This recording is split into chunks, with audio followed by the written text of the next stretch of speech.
আসসালামু আলাইকুম। সুপ্রিয় দশম শ্রেণীর শিক্ষার্থীরা, আশা করি আল্লাহর অশেষ রহমতে ভালো আছো, সুস্থ আছো। আমি তাসলিমা বেগম মিনি, সহকারী শিক্ষক হিসাব বিজ্ঞান, engineering university girls school and college. শ্রেণী দশম, বিষয় হিসাব বিজ্ঞান।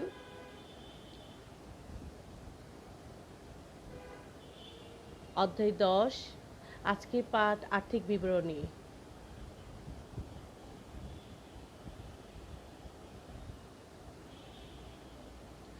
আর্থিক বিবরণী আর্থিক বিবরণী প্রতিষ্ঠানের আর্থিক ফলাফল, আর্থিক অবস্থা ও নগদ প্রবাহ সম্পর্কে তথ্য সরবরাহের মাধ্যমে বিনিয়োগকারী, বন্ড হোল্ডার তথা হিসাব বিজ্ঞান তথ্যের অন্যান্য ব্যবহারকারীর অর্থনৈতিক সিদ্ধান্ত গ্রহণে সহায়তা করে। প্রত্যেক ব্যবসায়ের নির্দিষ্ট সময়ান্তে আর্থিক অবস্থা জানার জন্য আর্থিক বিবরণী প্রস্তুত করা হয়। আর্থিক বিবরণীর দুইটি প্রধান লক্ষ্য হলো একটি নির্দিষ্ট হিসাবকালের আর্থিক ফলাফল নির্ণয় করা, অন্যটি হচ্ছে একটি নির্দিষ্ট তারিখে প্রতিষ্ঠানের মোট সম্পদ, দায় ও মালিকানা সত্ত্ব নিরূপণ করা। আর্থিক ফলাফল অর্থাৎ লাভ ক্ষতি নির্ণয়ের জন্য যে বিবরণী প্রস্তুত করা হয় তার নাম বিশদ আয় বিবরণী বা স্টেটমেন্ট অফ কম্প্রিহেনসিভ ইনকাম, আর সম্পদ ও দায় জানার জন্য যে বিবরণী প্রস্তুত করা হয় তার নাম আর্থিক অবস্থার বিবরণী বা স্টেটমেন্ট অফ ফিনান্সিয়াল পজিশন, যা উদ্ধৃতপত্র বা ব্যালেন্স শিট নামে পরিচিত। আমার প্রিয় শিক্ষার্থীরা, একটু লক্ষ্য করো আর্থিক বিবরণীর ক্ষেত্রে কি হবে, আমাদের কিভাবে প্রস্তুত করব। ব্যবস্থাপনার দক্ষতা ও সার্বিক অবস্থা মূল্যায়নের অন্যতম ভিত্তি আর্থিক বিবরণী। আন্তর্জাতিক হিসাব মান 01 IAS এর 01 অনুযায়ী নিম্নরূপ 5 প্রকারের আর্থিক বিবরণী প্রস্তুত করা হয়। 1 হচ্ছে বিশদ আয় বিবরণী, 2 মালিকানা সত্ত্বে পরিবর্তন বিবরণী, 3 আর্থিক অবস্থার বিবরণী, 4 নগদ প্রবাহ বিবরণী, 5 আর্থিক অবস্থার বিবরণীতে ব্যবহৃত প্রয়োজনীয় নোট ও গুরুত্বপূর্ণ হিসাবের নীতিমালা।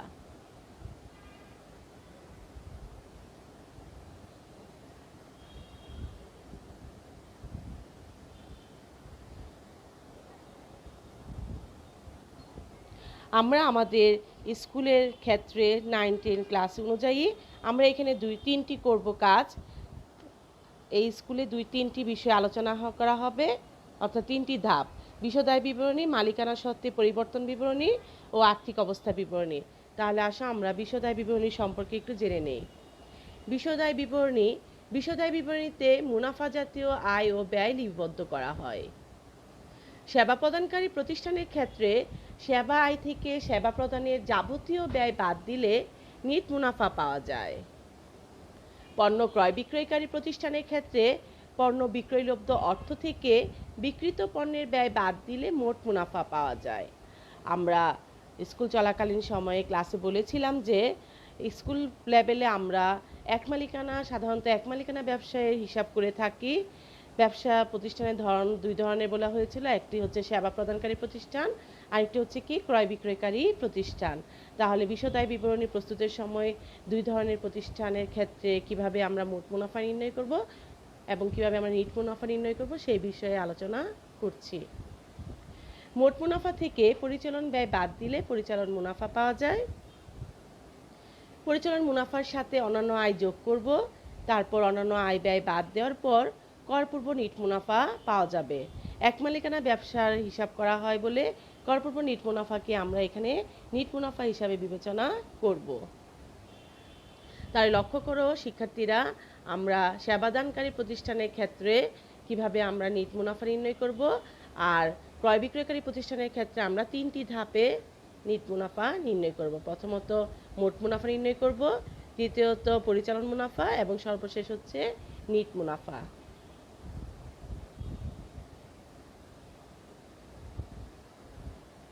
বিশদ আয় বিবরণীর উদ্দেশ্য আমরা বলেছি, অঙ্ক করার সময় আমরা জানব কেন এটা করব, কিসের জন্য এটা প্রয়োজন। তাহলে উদ্দেশ্যটা কি?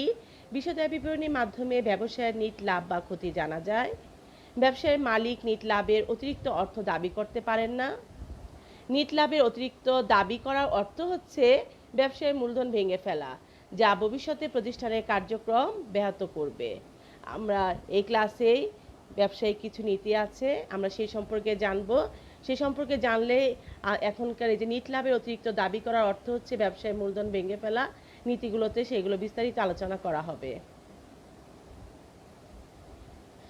বিশদায় বিবরণীর বিভিন্ন আয় এবং ব্যয়গুলো বিশ্লেষণ করে ভবিষ্যতে কিভাবে আয় বাড়িয়ে এবং ব্যয় কমিয়ে নিট মুনাফা বাড়ানো যায় তার ব্যবস্থা করা যায়।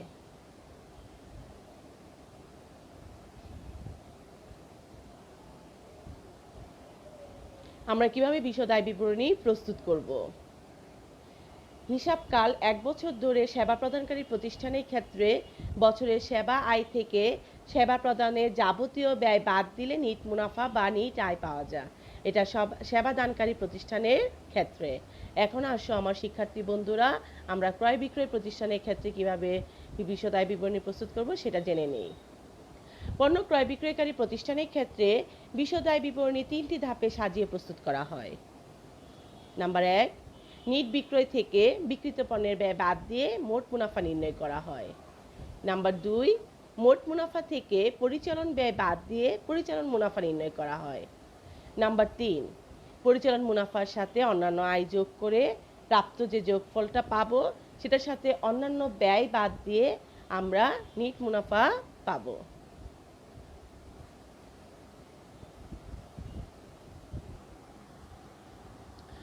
আমার প্রিয় শিক্ষার্থী বন্ধুরা, আমরা আর্থিক অবস্থা বিবরণী ক্লাসে করেছিলাম, তারপরও দশম শ্রেণীর শিক্ষার্থীদের জন্য আমি আবার ক্লাসটি আলোচনা করছি।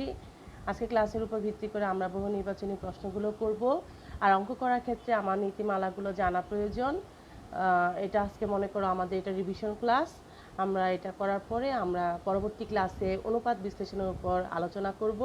তার পরবর্তী ক্লাসে আমরা বোর্ড কোশ্চেনে সরাসরি চলে যাব।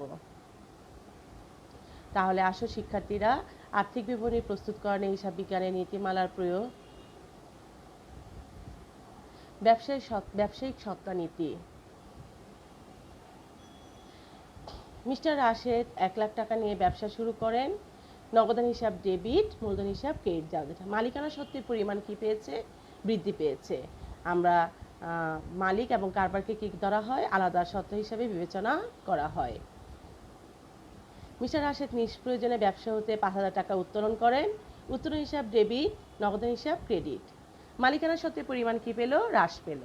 তার মানে যখন বাণিজ্য ব্যবসার জন্য মূলধন হিসাবে কোনো অর্থ নিয়ে আসবে, কোনো আসবাবপত্র, ব্যবসার প্রয়োজনে যা কিছু নিয়ে আসবে তখন তার মূলধন হিসাবে বিবেচনা করা হবে। মালিক যখন নিজের প্রয়োজনে কোনো কিছু কারবার থেকে নেবে তখন সেটা উত্তোলন হিসাবে বিবেচনা করা হবে। তাহলে দুটি লেনদেনের ফলে কি হচ্ছে? একদিকে মালিকানা সত্ত্বের পরিমাণ বেড়ে গেছে, অন্যদিকে মালিকানা সত্ত্বের পরিমাণ কমে গেছে। এটা কোন নীতির উপর ভিত্তি করে আমরা অঙ্কগুলো সমাধান করে থাকি? সেটা হচ্ছে ব্যবসায়িক সত্তা নীতির উপর ভিত্তি করে।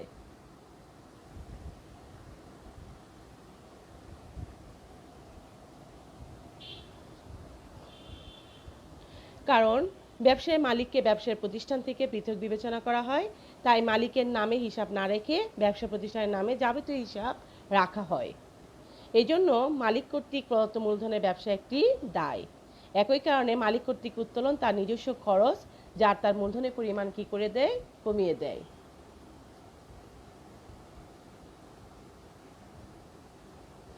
চলমান প্রতিষ্ঠান ধারণা। এই ধারণা অনুযায়ী কিছু নির্দিষ্ট মেয়াদি প্রতিষ্ঠান ছাড়া অন্য প্রতিষ্ঠানসমূহ অনির্দিষ্ট কাল ধরে চলমান থাকবে বলে ধরে নেওয়া হয়। অর্থাৎ ব্যবসা প্রতিষ্ঠান বছরের পর বছর চলবে। নির্দিষ্ট মেয়াদি প্রতিষ্ঠান ছাড়া অন্য প্রতিষ্ঠানসমূহ অনির্দিষ্ট কাল ধরে চলমান থাকবে। অর্থাৎ কি? 5 বছর মেয়াদি, 10 বছর মেয়াদি যদি কোনো প্রকল্প থাকে তাহলে সেটি প্রকল্পের কাজ শেষ হলে সে প্রকল্পটি কার্যক্রম শেষ হয়ে গেল। এছাড়া অন্যান্য যে প্রতিষ্ঠানগুলো আছে, ব্যবসা প্রতিষ্ঠান, সেগুলো বছরের পর বছর চলবে। মূলধন জাতীয় ও মুনাফা জাতীয় আয় ব্যয়। আমরা কি করি? হিসাবের জন্য 1 বছরের অধিক সময় যে লেনদেনগুলো হয় সেগুলোকে আমরা মূলধন জাতীয় হিসাব বলে বিবেচনা করে থাকি, এবং 1 বছরের মধ্যে যে হিসাবগুলো হয়ে থাকে, যে লেনদেনগুলো, সেগুলো আমরা মুনাফা জাতীয় আয় ব্যয় হিসেবে কি করে থাকি, গণ্য করে থাকি।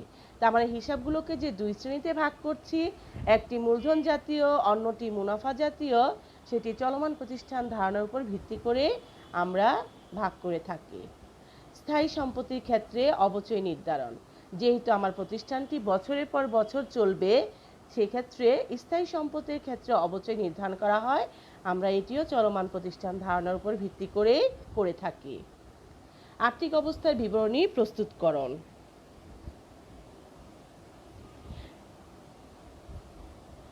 এই নীতি না থাকলে আর্থিক অবস্থা বিবরণী প্রস্তুত করা সম্ভব হতো না এবং অবচয় ধরারও কি হতো না, কোনো প্রয়োজন হতো না।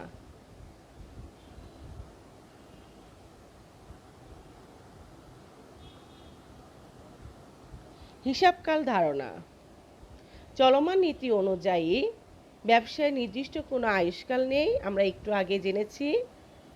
কিন্তু আর্থিক অবস্থা জানতে অনির্দিষ্টকাল মানুষ কি করবে না, অপেক্ষা করবে না।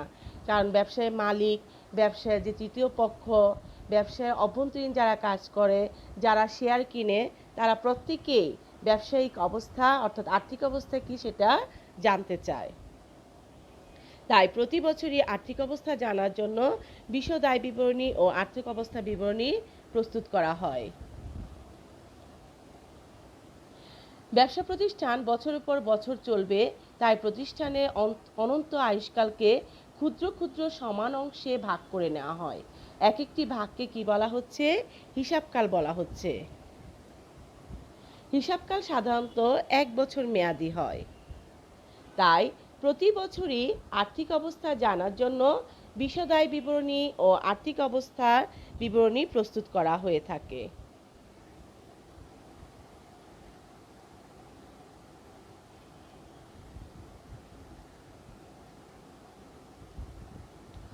বকেয়া ধারণা। আয় বিবরণী শুধু নগদ প্রাপ্তি ও নগদ প্রদানের উপর ভিত্তি করে প্রস্তুত হয় না। বকেয়া ধারণার উপর ভিত্তি করে বিশদ আয় বিবরণী প্রস্তুত করা হয়। প্রদত্ত খরচের সাথে বকেয়া খরচ এবং প্রাপ্ত আয়ের সাথে প্রাপ্য আয় যোগ করে বিশদ আয় বিবরণীতে দেখানো হয়।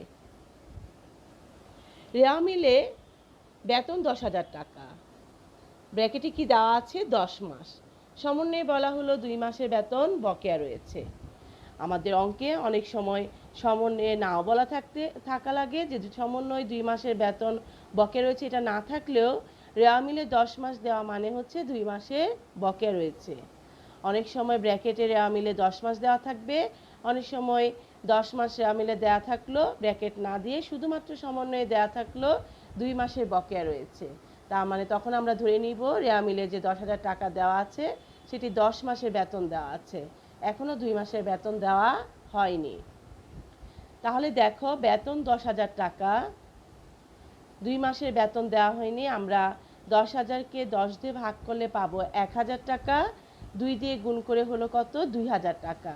তাহলে যোগ বকেয়া 2,000 টাকা, আমার বেতন বাবদ তাহলে খরচ কত, 12,000 টাকা। আমরা হিসাবকাল যেহেতু 1 বছর ধরেছি, সেজন্য আমরা বকেয়া অগ্রিম সেগুলো কাজ করে আমরা আর্থিক বিবরণী প্রস্তুত করব। ঠিক একইভাবে অগ্রিম আয় ও ব্যয়কে সংশ্লিষ্ট হিসাব খাত থেকে কি দিতে হবে, বাদ দিয়ে দেখাতে হবে।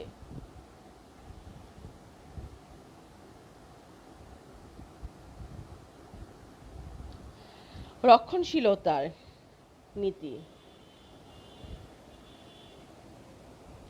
এই নীতি অনুযায়ী মুনাফা নির্ণয়ে রক্ষণশীল হতে হবে, অর্থাৎ যতদূর সম্ভব মুনাফা কম দেখাতে হবে। তাই ভবিষ্যতের সম্ভাব্য সকল ব্যয় ও ক্ষতিকে আয় বিবরণীতে লিপিবদ্ধ করা হয়। কিন্তু আয়ের ক্ষেত্রে সম্ভাবনা থাকলে চলবে না, বরং নিশ্চিত হতে হবে। নিশ্চিত আয়কেই আয় বিবরণীতে দেখানো হবে। সম্ভাব্য আয়ের উপর ভিত্তি করে যদি মালিক নিট লাভের অংশ নিয়ে যান এবং ওই সম্ভাব্য আয় যদি আসলে না ঘটে, তবে মালিক প্রকৃতপক্ষে মূলধনই ভেঙে ফেললেন, যা ব্যবসায়ের জন্য ক্ষতিকর। আমি ক্লাসের শুরুতে যেটা বলেছিলাম যে আমরা নীতি নিয়ে যখন আলোচনা করব তখন বোঝা যাবে যে কিভাবে মূলধনটা চলে যায়। ভবিষ্যতে সম্ভাব্য সকল ব্যয় বা ক্ষতিকে আয় বিবরণীতে লিপিবদ্ধ করা হয়। আয়ের ক্ষেত্রে নিশ্চিত আয়কে আয় বিবরণীতে লিপিবদ্ধ করা হয়। উদাহরণস্বরূপ সম্ভাব্য কুঋণ খরচ হিসাবে দেখানো হয়। তার মানে রক্ষণশীলতার নীতির উপর ভিত্তি করে আমরা কুঋণ খরচটাকে সম্ভাব্য কুঋণ খরচকে আমরা দেখাই। উদাহরণস্বরূপ সমাপনী মজুদের বাজার মূল্য ক্রয় মূল্যের চেয়ে বেশি হলেও সেটি দেখানো হয় না, বরং যেটি কম সেই মূল্যেই দেখানো হয়। আমাদের এটির উপর কি থাকবে, বহু নির্বাচনী প্রশ্ন আসতে পারে যে সমাপনী মজুদ পণ্যের বাজার মূল্য এবং ক্রয় মূল্য যেটি কম সেটি কোন নীতির উপর ভিত্তি করে দেখানো হয়, তার মানে রক্ষণশীলতা নীতির উপর ভিত্তি করে দেখানো হয়। ঠিক একইভাবে কুঋণ খরচ বা অনাদায়ী দেনা সঞ্চিতি অনাদায়ী দেনা সেটাও রক্ষণশীলতা নীতির উপর ভিত্তি করে করা হয়ে থাকে।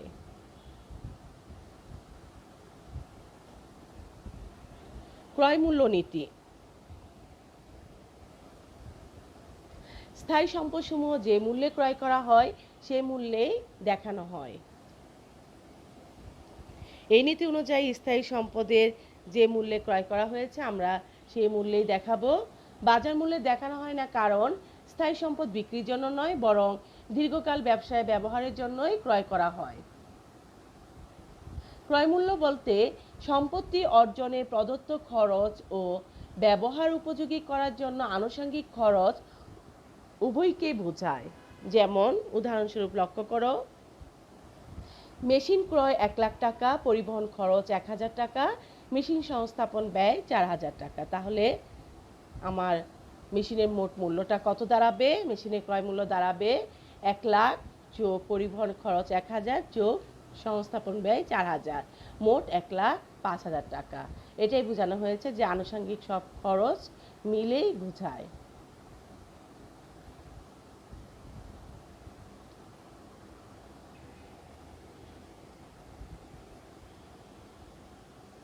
সামঞ্জস্যতার নীতি।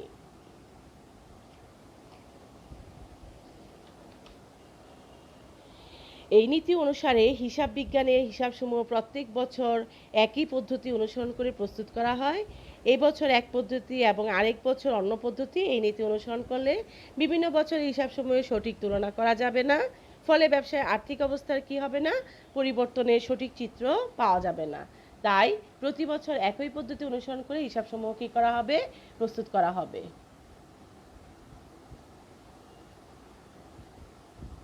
বস্তুনিষ্ঠতা ধারণা।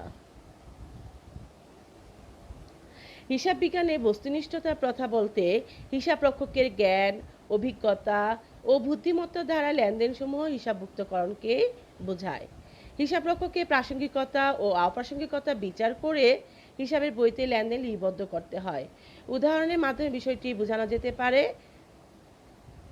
প্রতিষ্ঠানে কোনো সম্পদ যা দীর্ঘদিন ব্যবহৃত হবে তা স্বল্প মূল্যের বিনিময়ে ক্রয় করলো, যেমন ঘড়ি, স্টেপলার, পাঞ্চিং মেশিন, ক্যালকুলেটর প্রভৃতি ব্যবসায় দীর্ঘদিন ব্যবহৃত হয়, কিন্তু এদের মূল্য অপেক্ষাকৃত কম হওয়ায় প্রাথমিক হিসাবের বইতে সম্পদ হিসাবে লিখলেও হিসাবকাল শেষে তার সম্পদের অন্তর্ভুক্ত না করে সংশ্লিষ্ট হিসাব বছরের খরচ হিসাবে লিপিবদ্ধ করতে হবে।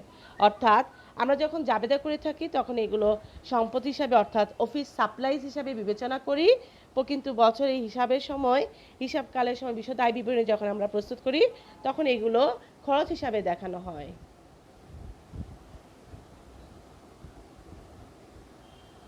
আমার প্রিয় শিক্ষার্থী বন্ধুরা, আমরা হিসাব বিজ্ঞানের বিশদ আয় বিবরণী এবং আর্থিক অবস্থার বিবরণী প্রস্তুতের জন্য যে নীতিমালাগুলো জানা প্রয়োজন আমরা সেইগুলো আবার আলোচনা করলাম আজকে।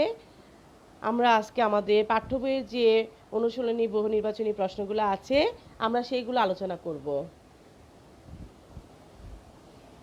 তাহলে আমার প্রিয় শিক্ষার্থী বন্ধুরা, আমরা আমাদের পাঠ্য বইয়ের পৃষ্ঠা 171 বের করি এবং প্রশ্নগুলো খেয়াল করি। দেখো, বিশদ আয় বিবরণী প্রথম ধাপের ফলাফল কোনটি? প্রথম ধাপের ফলাফল কোনটি? মোট মুনাফা। আমাদের উত্তর কি হবে? গ। 2 নম্বর প্রশ্ন, বিক্রিত পণ্যের ব্যয় নির্ণয়ে কোনটি বিয়োগ করা হয়? বিক্রিত পণ্যের ব্যয় নির্ণয়ে সমাপনী মজুত পণ্য বিয়োগ করা হয়। উত্তর কি হবে তাহলে? আমাদের সঠিক উত্তরটি হবে খ। 3 নম্বর প্রশ্ন, পরিচালন আয় হলো রোমান সংখ্যা 1 আসবাবপত্র বিক্রয়, রোমান সংখ্যা 2 পণ্য বিক্রয়, 3 হচ্ছে কি সেবায়। নিচের কোনটি সঠিক?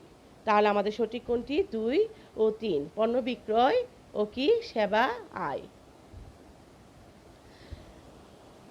4 নম্বর প্রশ্ন, নিচের কোনটি সঠিক?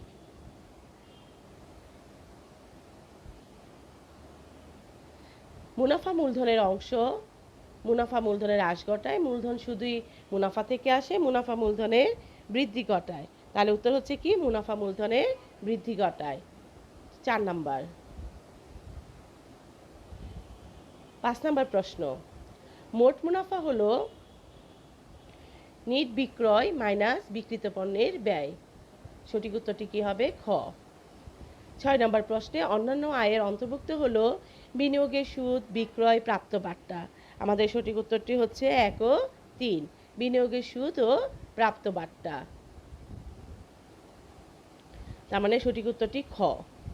7 নম্বর প্রশ্ন, বিক্রয় 18,000 টাকা, প্রারম্ভিক মজুদ পণ্য 2,500 টাকা, সমাপনী মজুদ 1,700 টাকা, ক্রয় 13,400 টাকা এবং ক্রয় পরিবহন 700 টাকা হলে বিক্রিত পণ্যের ব্যয় কত? তাহলে আমরা বিক্রিত পণ্যের ব্যয় আমরা অঙ্ক করার মাধ্যমে কত জানব? বিক্রিত পণ্যের ব্যয় হচ্ছে এখানে 14,900 টাকা। প্রারম্ভিক মজুদ পণ্য 2,500 আর ক্রয় হচ্ছে 13,400, এই দুইটা যোগ করব, করে সমাপনী মজুদ পণ্য কি করব? বিয়োগ করব। তাহলে কি পেয়ে যাব? আমরা বিক্রিত পণ্যের ব্যয় পেয়ে যাব। তাহলে 13, 14, 15,900, 15,900 থেকে 1,700 মাইনাস করলে 14,900 টাকা। অবচয় হলো, উত্তর কি হবে? গ, ব্যবহারের ফলে স্থায়ী সম্পদের যে অংশ ক্ষয়প্রাপ্ত হয়েছে। 9 নম্বর প্রশ্ন, সম্ভাব্য কুঋণ সঞ্চিতি রাখা হয় যখন দেনাদারের নিকট প্রাপ্য অর্থ নিশ্চিত পাওয়া যাবে না। দেনাদারের নিকট প্রাপ্য অর্থ আদায় না হতে পারে। তার মানে হবে উত্তর, সঠিক উত্তরটি হবে ঘ, দেনাদারের নিকট প্রাপ্য অর্থ আদায় নাও হতে পারে। সম্ভাব্য ক্ষতির সম্ভাবনা হলে আমরা কি করব? কুঋণ সঞ্চিতি রাখবে। এটা আমরা একটু আগে জেনেছি রক্ষণশীলতার নীতি অনুযায়ী। তারপর দেখো প্রশ্ন 10, যদি মোট মুনাফা 70,000 টাকা, পরিচালন ব্যয় 35,000 টাকা, অন্যান্য আয় 15,000 টাকা হয়, তবে নিট মুনাফা কত হবে? তাহলে কি নিট মুনাফা হবে 50,000 টাকা। কিভাবে? মোট মুনাফা 70,000 টাকা থেকে আমরা পরিচালন ব্যয় বাদ দিব 35,000 টাকা, তাহলে কত হবে? 35,000 টাকা হবে পরিচালন মুনাফা। পরিচালন মুনাফার সাথে আমরা 15,000 যোগ করব, 35,000 15,000 যোগ করে পাবো কত? 50,000 টাকা। তারপর 11 নম্বর প্রশ্ন দেখো, মোট লাভ হওয়া সত্ত্বেও নিট ক্ষতি হওয়ার কারণ কি? পরিচালন খরচ বৃদ্ধি। সঠিক উত্তরটি হবে গ, পরিচালন খরচ বৃদ্ধি। 12 নম্বর প্রশ্ন, কোনটি পরিচালন ব্যয়? অফিস খরচ পরিচালন ব্যয়। সঠিক উত্তরটি হবে ক। 13 নম্বর প্রশ্ন, পাওনাদার আর্থিক অবস্থা বিবরণী কোন অংশে থাকে? চলতি দায়। আমাদের সঠিক উত্তরটি তাহলে কি হবে? খ, টিক চিহ্ন দিব আমরা, সঠিক উত্তর খ। 14 নম্বর প্রশ্ন, লিনা ট্রেডার্সের হিসাবের বইতে মিনা অন সন্স হিসাব ডেবিট ব্যালেন্স 500 টাকা দ্বারা লিনা ট্রেডার্সের কি বোঝায়? সম্পদ বোঝায়। তার মানে সঠিক উত্তরটি কি আমাদের? ঘ। 15 নম্বর প্রশ্ন, তারল্য অনুপাত নির্ণয়ের সূত্র কোনটি? চলতি সম্পত্তি মাইনাস মজুত পণ্য যোগ অগ্রিম খরচ ডিভাইডেড বাই কি? চলতি দায়। আমাদের ঘ হচ্ছে সঠিক উত্তর। তাহলে শিক্ষার্থীরা, আমরা পরবর্তী ক্লাসে অনুপাত বিশ্লেষণের উপর আলোচনা করব। তোমরা সবাই বাসায় বইটি ভালো করে পড়বে। আমাদের এখন রিভিশন ক্লাস, তোমরা পরীক্ষার্থী। নেক্সট ক্লাসে অনুপাত বিশ্লেষণের উপর আলোচনা করার পর আমরা আগামী বছরের যে পরীক্ষার জন্য প্রিপারেশন নিতে হলে আমাদের বোর্ড কোশ্চেনগুলো আমরা জানবো, কিভাবে বোর্ডের কোশ্চেনগুলো আসে। আমরা সেই অনুযায়ী ক্লাসগুলো সাজিয়ে আমরা ক্লাস আলোচনা করব। তাহলে তোমরা ভালো থেকো, সুস্থ থেকো, অবশ্যই স্বাস্থ্যবিধি মেনে চলবে। আল্লাহ হাফেজ।